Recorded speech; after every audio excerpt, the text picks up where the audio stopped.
এই দেখো ফ্রেন্ডস, আমি এখন খেতে বসে পড়েছি। এই যে এক থালা ভাত নিয়েছি, যদিও বা বেশি আমি খেতে পারি না, আর সঙ্গে নিয়েছি লঙ্কা বাটা। আর এই যে চিংড়ি মাছ, আমি আবার কিন্তু অত চিংড়ি মাছ টাছ খেতে ভালোবাসি না, আমার অত মাছ টাছ খেতে ভালো লাগে না। তো তারপরে দেখো এই যে সঙ্গে আরও একটা এক্সট্রা ভাতের থালা নিয়ে নিয়েছি। আগে এই ভাতের থালাটা ফিনিশ করব, তারপরে ওইটা খাবো। আর সঙ্গে নিয়ে নিয়েছি চাটনি বাটির মধ্যে। এখন যেহেতু আমের সিজন চলছে, সেই জন্য আমি আমের চাটনি নিয়ে নিয়েছি সাথে।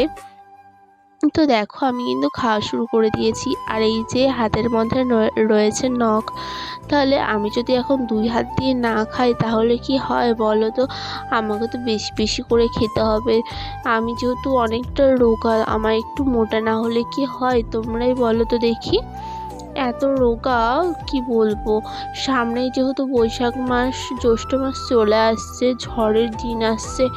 বাবা, যদি আমি উড়ে চলে যাই, সেই জন্য তো আমায় বেশি বেশি করে খেতে হবে। তাই আমি সঙ্গে 2 থালা ভাত নিয়ে নিয়েছি। এখন দেখো আমি ভাতটা মুখের মধ্যে দিয়ে খাওয়াটা শুরু করে দিচ্ছি। আমার কিন্তু আবার অত মাছ টাছ খেতে ভালো লাগে না। আমি কিন্তু এক তরকারি বা 2 তরকারির বেশি তরকারি দিয়ে খেতেই পছন্দ করি না। আমার খুব অসুবিধা হয়, আমি খেতে চাই না গো। যতই হোক টাকা পয়সার কথা চিন্তা তো করতে হয়, তাই না বলো? সেই জন্য আমি টাকা পয়সার দিকে চিন্তা করে একটু কম খাওয়া দাওয়া করি। তো কি আর করব, এখন আজকে বেশি কিছু হয়নি তেমনভাবে। চিংড়ি মাছের মাথা দিয়ে আজকে লঙ্কা বাটা রয়েছে, সঙ্গে রয়েছে কাঁঠালের এঁচোড়ের তরকারি, চিংড়ি এঁচোড়, আর রয়েছে আমের চাটনি। মা বলছিল যে ভেন্ডি ভাজা করবে আর ডাঁটা সর্ষে বাটা করবে, কিন্তু আমি বললাম থাক, আর করতে হবে না, যতই হোক অনেক তরকারি হয়ে যাবে না হলে। তো সেই জন্য মা করলো না। মোটে 2 রকম তরকারি, আমরা আবার গরিব শরিব মানুষ, অত খেতে পারি না। 30 টাকা শ নিয়েছে চিংড়ি মাছ। কি করব বলো তো?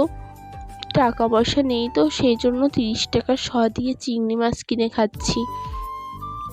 আমার কিন্তু চিংড়ি মাছের মাথা দিয়ে ভাতটা খাওয়া হয়েই গেছে। তারপরে আমি এখন কাঁঠালের এঁচোড় দিয়ে খাচ্ছি। আর কি বলি বলো তো তোমাদের সাথে, সামনে যেহেতু ঝড়ের দিন আসছে, আমাকে তো একটু ভালোভাবে খাওয়া দাওয়া করতে হবে, না জানি কোন দিক দিয়ে কি উড়ে চলে যায়। সেই জন্য একটু ভালোভাবে খাওয়া দাওয়াটা করছি। আর দেখো আমার কিন্তু অল্প অল্প করে মুখে দিচ্ছি, যেহেতু আমি বেশি করে ভাত মুখে দিয়ে খেতে পারি না, সেই জন্য আমি অল্প করে মুখে দিচ্ছি। আর আমি একদম অল্প তরকারি নিই, বেশি একটা তরকারি নিই না। তবুও দেখো তরকারিটা বেশি বেশি হয়ে যায়। আমি চাই তরকারি অল্প দিয়ে খাবো, তবুও তরকারি অল্প হয় না, জানো তো, বেশি হয়ে যায়। কি করব, কম করে নিলে যদি আবার তরকারি নষ্ট হয়ে যায়, সেই জন্য একটু বেশি বেশি করে তরকারি নিয়ে আমার ভাগেরটুকু আমি খেয়ে নিই। উফ, চিংড়ি মাছগুলো কিন্তু বেশ ভালোই লাগছিল আমার খেতে। তারপরে দেখো আমিও খাওয়া দাওয়া করে নিচ্ছি। আজকে আমাদের কিন্তু বেশি তেমন রান্নাবান্না হয়নি, তো যাই হোক আমি খাওয়া দাওয়া করছি। আর এইদিকে কিন্তু প্রচণ্ড গরম পড়ে আছে, যার জন্য কিন্তু মা আমের চাটনি করেছে। আমের চাটনিটা একটু টক টক করেছে, বেশ ভালোই লাগছিল খেতে। আর আমি যেহেতু একেবারে আস্তে আস্তে খাই, অনেকক্ষণ টাইম লাগে, তাও আমার গলার মধ্যে বেঁধে যায়, খেতে পারি না একদম। শরীরটা খুব একটা ভালো না গো, অসুস্থ। এই ঠান্ডা গরম লেগে পেটে ব্যথা, গলায় ব্যথা, মাথায় ব্যথা, কত কী সর্বাঙ্গে ব্যথা হয়ে যায় শুধু। তবুও খাই অল্প যে কটা পারি। মোটে 2 থালা ভাত খাচ্ছি, এত কষ্টর মধ্যে দিয়ে, এত গরমের মধ্যে দিয়ে। আর এই যে আমের চাটনি, এবার আমি ঢেলে নিয়ে আমের চাটনি দিয়ে খাওয়া শুরু করে দিচ্ছি। আর একটুখানি রেখে দিয়ে আগে অল্প কটা ভাত মাখিয়ে খেয়ে দেখি কেমন হয়েছে। এই যে মুখের মধ্যে দিয়ে দিলাম, বেশ ভালোই লাগছিল। আসলে একটু টক টক হয়ে গেছে।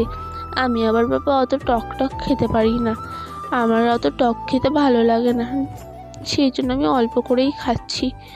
দেখো আবার একটু ঢেলে নিলাম, যেহেতু আমি বেশি খেতে পারি না তাই অল্পই ঢেলে নিয়েছি। মোটে 1 বাটি টক 1 বাটি চাটনি নিয়েছি, বলো এতে খাওয়া যায়? তাও তো আমি ছোটো বাটি করে নিয়েছি, বেশি বড় বাটি নিইনি। ভাবছিলাম কড়াই ধরে বসবো, তারপরে ভাবলাম না থাক, বাড়ির সবাইও তো খাবে, তার জন্য মোটে বাটিতে করে নিয়েছি 1 বাটি চাটনি। তো তারপরে দেখো আমি কিন্তু খাওয়াটা পুরোপুরি শেষ করে দিলাম। এই যে লাস্টের দিকে পুরো আমার ফিনিশ হয়ে গেছে খাওয়াটা। আর আমার কিন্তু খেতে বেশ ভালোই লাগলো। তোমাদের ভিডিওটা দেখে কেমন লাগলো তোমরা কিন্তু অবশ্যই কমেন্ট করে জানাবে। আর হ্যাঁ, চ্যানেলে নতুন হয়ে থাকলে তোমরা চ্যানেলটাকে সাবস্ক্রাইব করে দিও, লাইক করে দিও এবং শেয়ার করে দিও। বাই।